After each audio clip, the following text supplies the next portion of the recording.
Hello dear student, आप class 10th का जो यूपी बोर्ड एग्जाम मैथ्स का जो आज पेपर था आप बहुत अच्छे से दिए होंगे।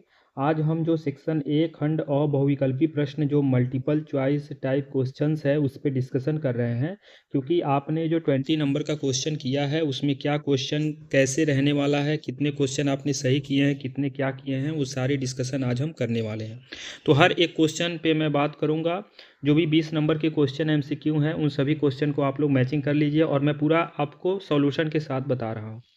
पहला क्वेश्चन जो कि आपके सामने ये रहा, कुछ इस प्रकार से था कि किसी बहुपद fx के लिए y इक्वल टू एफ का, यानी यहाँ पर ध्यान दीजिएगा, यहाँ पे x के लिए बात कर रहा है, यहाँ पे ध्यान दीजिएगा, ये x के लिए बात कर रहा है।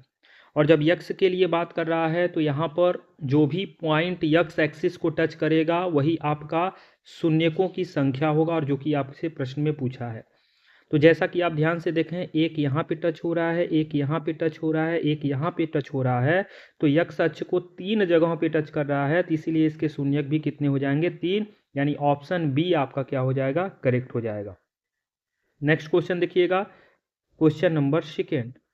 इंग्लिश मीडियम वाले भी ध्यान दीजिएगा, दोनों मीडियम के लिए ये क्वेश्चन है।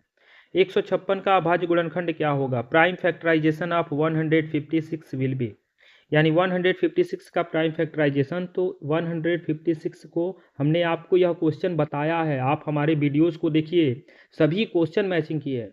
156 को ट्री मेथड से जब सॉल्व करेंगे तो 2 से ये जाएगा कितने बार में? 2 7 जा 40 और 2 8 जा 60, ठीक है। फिर इसको ब्रेक करेंगे तो फिर यहाँ पर यूनिट प्लेस पे 8 है, तो 2 से फिर से इसको डिवाइड कर पाएंगे, और 2 के इसको डिवाइड करेंगे तो 2 3 जा 6, 2 9 जा 80, और यहाँ पर 9 है, और दोनों का जो सम है वो 3 से डिविजिबल है, तो यहाँ 3 से 3 1 जा 3, 3 3 जा 9, ठीक है। अब इसको सॉल्व करेंगे तो 2 का मल्टीप्लाई 2 टाइम्स है तो 2 का स्क्वायर, 3 1 टाइम्स है और 13 है, तो 2 का स्क्वायर 3 और 13, यानी ऑप्शन नंबर ए आपका क्या हो जाएगा? करेक्ट हो जाएगा। क्लियर। अब बढ़ते हैं नेक्स्ट क्वेश्चन की ओर, ये आपका क्वेश्चन नंबर थर्ड। जूम कर लेते हैं फिर इसको आराम से बताएं। क्वेश्चन नंबर थर्ड देखिए, यहाँ पर कह रहा है कि संख्याओं 175 और 91 का HCF, the HCF of the number 175 and 91 will be, क्या होगा? ध्यान दीजिए, आपके पास 2 नंबर है, 175 और 91 है। पहली बात, क्या ये 5 से डिविजिबल है? तो 5 से डिविजिबल नहीं, ऑप्शन गलत। 7 से डिविजिबल है तो ये भी 7 से डिविजिबल है, और ये भी 7 से डिविजिबल है। 9 से, 9 के टेबल में 91 नहीं आता, ये भी ऑप्शन आपका इनकरेक्ट हो गया। 25 से नहीं, यानी ऑप्शन नंबर बी आपका क्या हो जाएगा? करेक्ट हो जाएगा। कैसे? 75 को आप लिख सकते हैं 7 इंटू, तो 7 2 जा 14 और 7 5 जा, ठीक है, और 91 को आप लिख लेंगे 7 इंटू, और यहाँ पर 7 1 जा 7, 7 3 जा, और यहाँ पर 7 कॉमन है, जो कॉमन होता है उसी को हम लोग क्या कहते हैं? HCF कहते हैं। क्लियर। नेक्स्ट क्वेश्चन देखिएगा, थोड़ा सा कलर चेंज कर दे, हाँ कलर कर दे, बेस्ट रहेगा। नेक्स्ट क्वेश्चन देखिएगा, यहाँ कह रहा है क्वेश्चन नंबर 4 में निम्नलिखित संख्याओं में कौन सी संख्या एक परिमेय संख्या होगी? इंग्लिश मीडियम में कह रहा है which of the following numbers will be और रेशनल नंबर। रेशनल नंबर की बात की जा रही है, यहाँ पर रेशनल नंबर की बात की जा रही है, मीन्स यहाँ पर परिमेय संख्या की बात की जा रही है। और परिमेय संख्या की जब भी बात करेंगे तो आपको ध्यान देना है कि करड़ी वाला संख्या जो है बस उसी पे ध्यान देना है। यहाँ करड़ी में 5 प्लस करड़ी में 7 और करड़ी में 5 माइनस करड़ी में 7, ए प्लस बी ए माइनस बी, तो बन जाएगा ए का स्क्वायर माइनस बी का स्क्वायर, करड़ी हट जाएगा, तो ये ऑप्शन गलत, क्योंकि ये आपका परिमेय बन जाएगा। सॉरी, परिमेय ही पूछा है ना, ये आपका परिमेय बनेगा। करड़ी में 12 है तो करड़ी में 12 को लिख सकते हैं 4 तियाँ 12 है, तो 4 बाहर जाएगा, तो 2 करड़ी में 3 करड़ी में है, तो ये आपका ऑप्शन गलत, क्योंकि ये अपरिमेय संख्या है। करड़ी में 2 का गुणा करड़ी में 7 में करेंगे तो फिर करड़ी मिलेगा, तो ये भी अपरिमेय संख्या, और करड़ी में 3 बटे करड़ी में 5, ये भी, यानी ऑप्शन नंबर सी आपका करेक्ट हो जाएगा, जो कि क्या है? एक परिमेय संख्या है। और ऑप्शन में आपसे यही पूछा है कि परिमेय संख्या क्या होगी। क्वेश्चन नंबर 5 को ध्यान से देखिएगा, क्वेश्चन नंबर 5 ये रहा आपके सामने, ये है क्वेश्चन नंबर 5। इस क्वेश्चन को अगर आप ध्यान से देखेंगे तो ये क्वेश्चन नंबर 5 क्या कह रहा है, अब ध्यान दीजिए। क्वेश्चन नंबर 5 आपके सामने ये है, और इस क्वेश्चन को आप ध्यान से अगर रीडिंग करेंगे, 1 मिनट रुक जाइए। हाँ, आप ध्यान दीजिएगा, क्वेश्चन नंबर 5 ये रहा जी आपके सामने क्वेश्चन नंबर 5। इसको मैं दोनों मीडियम वालों को कह रहा हूँ, रीडिंग करते रहिएगा। एक आपके सामने रैखिक युग्म दिया है 2x plus Y is equal to 5। इसको हम लिख सकते हैं 2x प्लस वाई और 5 को इधर लाएंगे -5 इज इक्वल टू 0। सेकेंड वाला आपका दिया है 3x प्लस 2y और 8 को इधर लाएंगे तो -8 इज इक्वल टू 0। और जैसे सॉल्व करेंगे 2/3 1/2, क्या 2/3 और 1/2 बराबर है नॉट इज इक्वल टू। जब नॉट इज इक्वल टू तो अद्वितीय मतलब यूनिक सॉल्यूशन इसका हो जाएगा। यहीं पे क्लियर हो गया। ठीक है, हमने ये क्वेश्चन आपको बताया था क्या कि a1/a2 not is equal to b1/b2 होता है, तो वहाँ पर अद्वितीय हल होता है, यूनिक सॉल्यूशन होता है। ये क्वेश्चन मैं बता चुका हूँ, आप मेरे वीडियोस को देखिएगा। अगला क्वेश्चन, क्वेश्चन नंबर 6 देखिएगा, ये भी एक अच्छा क्वेश्चन है और यह आपका एपी से पूछा गया प्रश्न, बहुत बेहतर प्रश्न। 25वां पद पूछ रहा है, मतलब A25 क्या होगा आपसे पूछ रहा है। A25 इज इक्वल टू, पहली बात तो A प्लस 24D होगा, क्लियर है ना। तो A25 is equal to A की वैल्यू यहाँ पे देखिए 6 है, प्लस 24 गुणे D की वैल्यू 6 में 4 को जोड़ेंगे 10, 10 में 4 को जोड़ेंगे 14, मतलब 4 का गैपिंग चल रहा है। तो यहाँ 6 प्लस 4 चौके 16 को 6 हासिल 1, 4 दूनी 8 1 9 और 96 में 6 को जोड़ेंगे तो बन जाएगा 102। ऑप्शन नंबर बी आपका क्या हो जाएगा, करेक्ट हो जाएगा। नेक्स्ट क्वेश्चन, क्वेश्चन नंबर 7 यहाँ पर दिया है, ये भी एक अच्छा क्वेश्चन है। क्वेश्चन नंबर 7 को देखेंगे, इंग्लिश मीडियम हिंदी मीडियम दोनों ध्यान दीजिएगा। यदि द्विघात समीकरण X square plus 2x minus P is equal to 0 का एक मूल -2 है तो p की वैल्यू क्या होगी।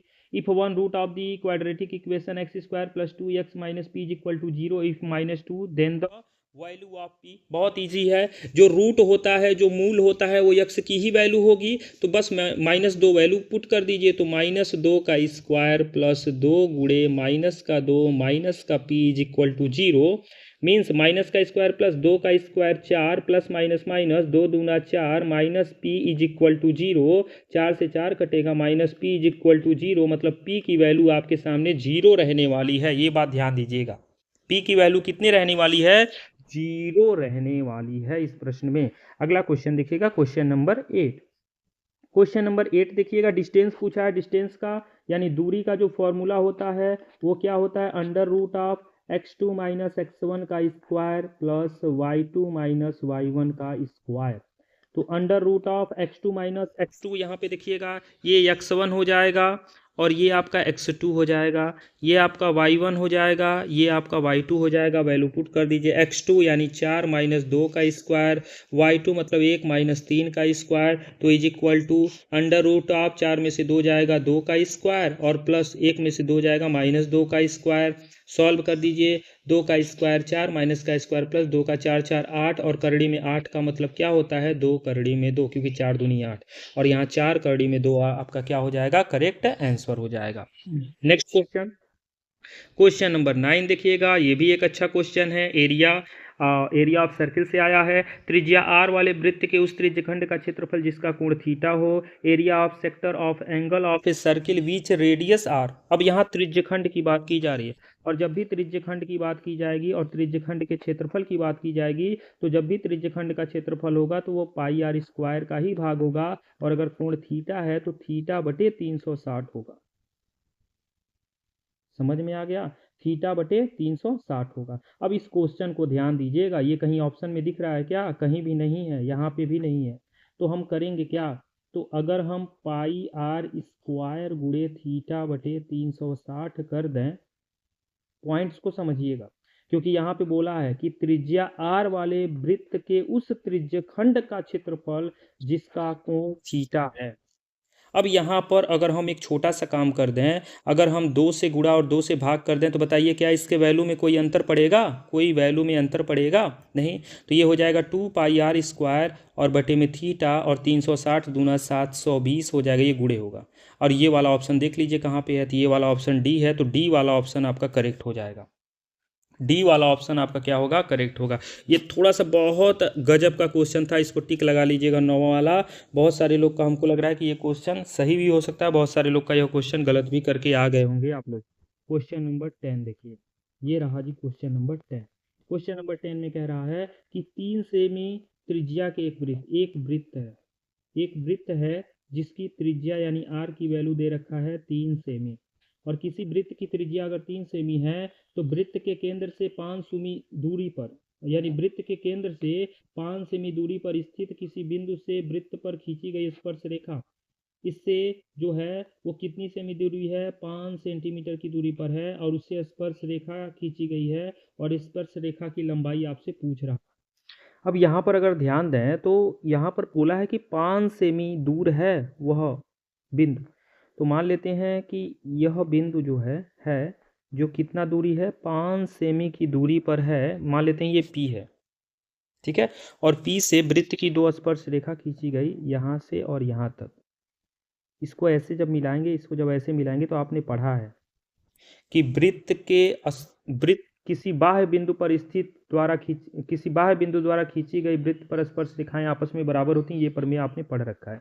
ये 5 है, ये आपकी 3 हो जाएगी, ये 3 हो जाएगी, यहाँ पे आपका बनेगा 90 डिग्री, ठीक है। और ये जब 5 है तो 5 का स्क्वायर पाइथागोरस प्रमेय लगाएंगे तो कर्ण का 90 के सामने क्या बनेगा, कर्ण। 5 का स्क्वायर बराबर लंब का स्क्वायर प्लस आधार, और आधार वही आपकी क्या है, स्पर्श रेखा है, यानी स्पर्श रेखा की लंबाई का स्क्वायर।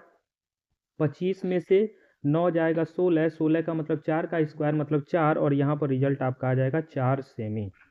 समझ में आ गया? ये आपका आंसर हो जाएगा क्वेश्चन नंबर 11 की बारी। 11 देखिएगा, ये आपका अच्छा क्वेश्चन है।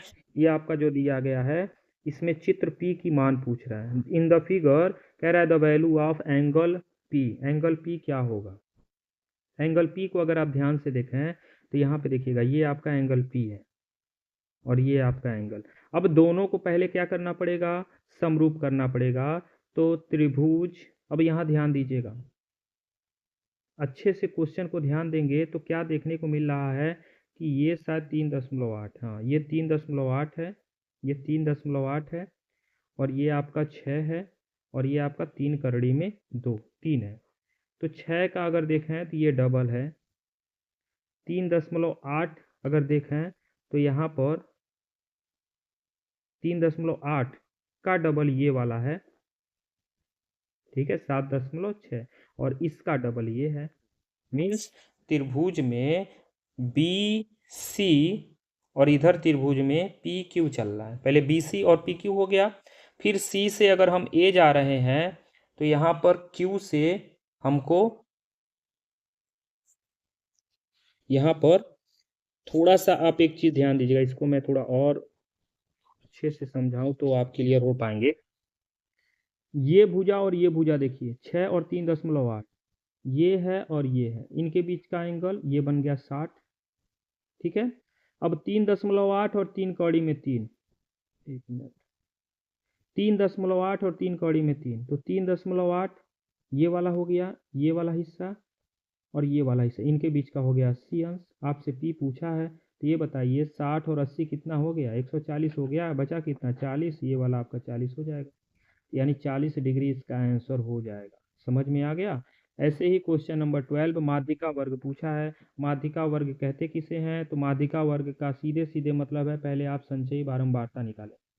संचयी बारंबारता निकालने के लिए आपको बहुत आसान है, क्या 7 है ना, पहला 7 हो जाता है, 7 में 12 को जोड़ेंगे कितना हो जाएगा, तो 12 और 7 आपका हो गया 19, 19 में 18 को जोड़ेंगे तो 19 में, जैसे यहाँ मैं एक बार क्लियर कर लूँ, थोड़ा सा लिखूँगा तो आपको बेस्ट रहेगा।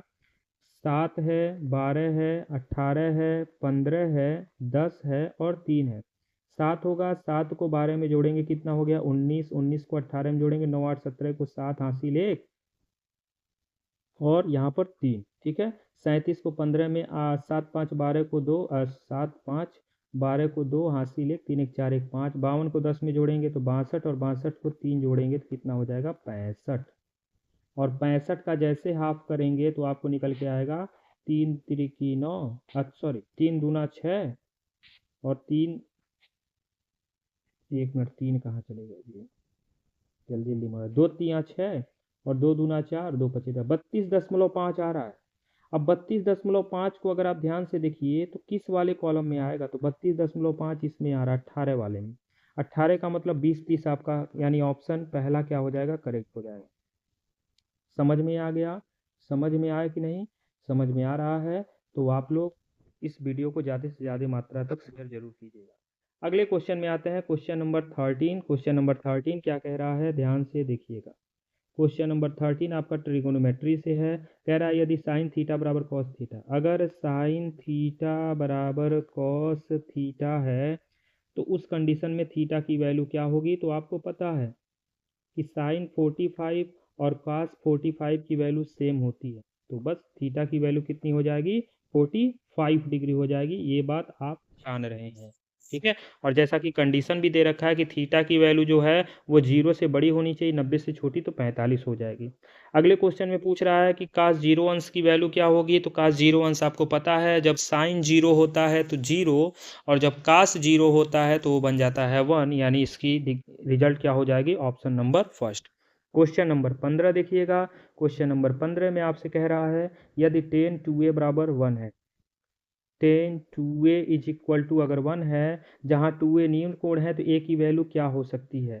अब यहाँ ध्यान दीजिएगा, अगर यहाँ पर टेन 2 इंटू ए है, या फिर इसको टेन 2a ही लिखिए, ten 2a is equal to 1, 1 का मतलब होता है टेन 45, 10 से 10 cancel, 2a is equal to 45, तो a इज इक्वल टू 45 का हाफ कर देंगे तो 22 1/2 डिग्री आ जाएगा, ठीक है। तो यानी ऑप्शन नंबर बी आपका करेक्ट हो जाएगा। क्वेश्चन नंबर 16 देखिएगा। क्वेश्चन नंबर 16 भी अच्छा है। इसमें आपसे क्या पूछ रहा है, इसका वैल्यू क्या होगा। तो सेक ए प्लस टेन ए, सेक ए का मतलब होता है 1 अपॉन कॉस ए, टेन ए का मतलब होता है sign A upon cos A, और यहाँ पर आपके पास 1 माइनस साइन ए दे रखा है। तो यहाँ पर तुरंत हो जाएगा 1 प्लस साइन ए और अपान में कास ए, और यहाँ पर 1 माइनस साइन ए दे रखा है। ए प्लस बी, ए माइनस बी फॉर्मूला, तो ए का स्क्वायर माइनस बी का स्क्वायर, तो sine square A upon cos A, और 1 माइनस साइन स्क्वायर ए बनता है कॉस स्क्वायर ए अपॉन में कॉस ए, कॉस ए से कॉस ए कैंसिल, तो बच जाएगा कॉस ए, यानी ऑप्शन नंबर डी आपका क्या हो जाएगा, करेक्ट हो जाएगा। अगले क्वेश्चन की ओर आते हैं, क्वेश्चन नंबर 17। क्वेश्चन नंबर 17 को ध्यान से देखिएगा। ये क्वेश्चन नंबर 17, इस टाइप का क्वेश्चन मैं बोला था, याद कीजिए आप लोग, मैं इस टाइप का क्वेश्चन बोला था कि आएगा। यहाँ पर हमने आपको एक चीज़ बताया था, वो शायद आपको याद होगा कि जो बहुलक होता है वो 3 होता है माध्यिका का, 3 होता है माध्यिका का, और 2 होता है माध्य के माइनस के बराबर।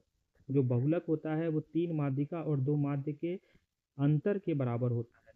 बहुलक आपसे पूछा है, माध्यिका आपका दे रखा है कितना, 25.8, और माध्य दे रखा है 26.1। गुणा कर दीजिए, 3 8 24 को 4 हासिल 2, 3 5 15 2 17 को 7 हासिल 1, 3 दूना 6 1 7, 2 1 कम 2, 2 छक्के 12 को 2 हासिल 1, 2 दूना 4 1 5, घटा दीजिए, 4 में से 2 गया 2, 7 में से 2 गया 5, 7 में से 5 गया तो 25.2, यानी ऑप्शन नंबर सी आपका क्या हो जाएगा, सही आंसर हो जाएगा। अगले क्वेश्चन की ओर बढ़ें, ये भी अच्छा क्वेश्चन है। इस क्वेश्चन में आपसे बहुलक वर्ग पूछ रहा है, और बहुलक वर्ग मैंने आपको बताया था कि जो मॉडल क्लास होता है उस मॉडल क्लास के लिए सबसे अधिक देखिएगा 5 8 12 10, 7 में सबसे अधिक 12 है, तो 12 वाला ही मॉडल क्लास हो जाएगा, यानी 10 से 15, यानी ऑप्शन नंबर डी आपका क्या हो जाएगा, करेक्ट हो जाएगा। अगले क्वेश्चन की ओर बढ़ते हैं। ये आपका है सेकेंड लास्ट क्वेश्चन, फिर उसके बाद हम लोग लास्ट देखेंगे। सेकेंड लास्ट क्वेश्चन क्या कह रहा है, ध्यान से देखिएगा। किसी आयताकार खेत का क्षेत्रफल 30 मीटर स्क्वायर है, means L into B is equal to 30 metre square, यदि उसकी लंबाई उसकी चौड़ाई x से 1 मीटर अधिक है। जो चौड़ाई x है, जो चौड़ाई x है उससे 1 ज़्यादा है लंबाई, यही है, इज इक्वल टू 30। बस इसी को सॉल्व कर देना है। तो यहाँ पर x का x में गुणा करेंगे, एक्स स्क्वायर, 1 का x में x इज इक्वल टू 30, यानी X square plus X minus 30 is equal to 0, और जो कि ऑप्शन नंबर सी आपका बन रहा है। यह आपका क्वाड्रेटिक इक्वेशन बनाने वाला क्वेश्चन था, जो कि अच्छा क्वेश्चन था, आप लोग किए होंगे, गलती नहीं हुआ होगा। और जो लास्ट क्वेश्चन है वो ये है आपके सामने, इसको मैं थोड़ा सा इरेज कर दूँ, इसको रहने दीजिए, ठीक है। अब यहाँ पे देखिएगा, इसका जो लास्ट क्वेश्चन है वो ये रहा आपके सामने, और इसका सॉल्यूशन क्या रहने वाला है। ये पासा वाला क्वेश्चन है और कह रहा है कि एक पासा है। पासा का मतलब 1 2 3 4 5 6, जो कुल पॉसिबिलिटी है किसकी, सम संख्या की पूछ रहा है, इवन नंबर का पूछ रहा है। टोटल आपके पास 6 है और सम संख्या क्या है, 2 4 6, 3 है, तो मतलब 1/2, यानी ऑप्शन नंबर सी आपका क्या हो जाएगा, करेक्ट हो जाएगा, क्योंकि सम संख्या के बारे में पूछा है। ये आपके 20 नंबर के क्वेश्चन थे और आप लोग मुझे कमेंट बॉक्स में अपने नेम के साथ कितने एमसीक्यू आपके करेक्ट हुए अपॉन में 20 जो है वो मुझे आप ज़रूर बताइएगा। और मुझे उम्मीद है कि ज़्यादातर लोगों का 20 में 20 एमसीक्यू सही होगा। तो मैं आप सभी लोगों के जवाब का इंतज़ार करूँगा। आप लोग अपने नाम के साथ नंबर लिख के भेजिएगा, मैं समझ जाऊँगा कि आपने इतना नंबर जो है एमसीक्यू में पाना है। यह अगर वीडियो अच्छा लगा होगा तो लाइक ज़रूर कीजिएगा और अपने जितने भी मित्र हैं 10th में पढ़ने वाले उन सभी मित्रों के पास यह ज़रूर शेयर कीजिएगा। और बहुत जल्द जो लॉन्ग क्वेश्चन का आंसर है या लॉन्ग क्वेश्चन का जो सॉल्यूशन है वो मैं आपके पास बहुत जल्द पहुँचाने वाला हूँ। Thank you so much for joining me.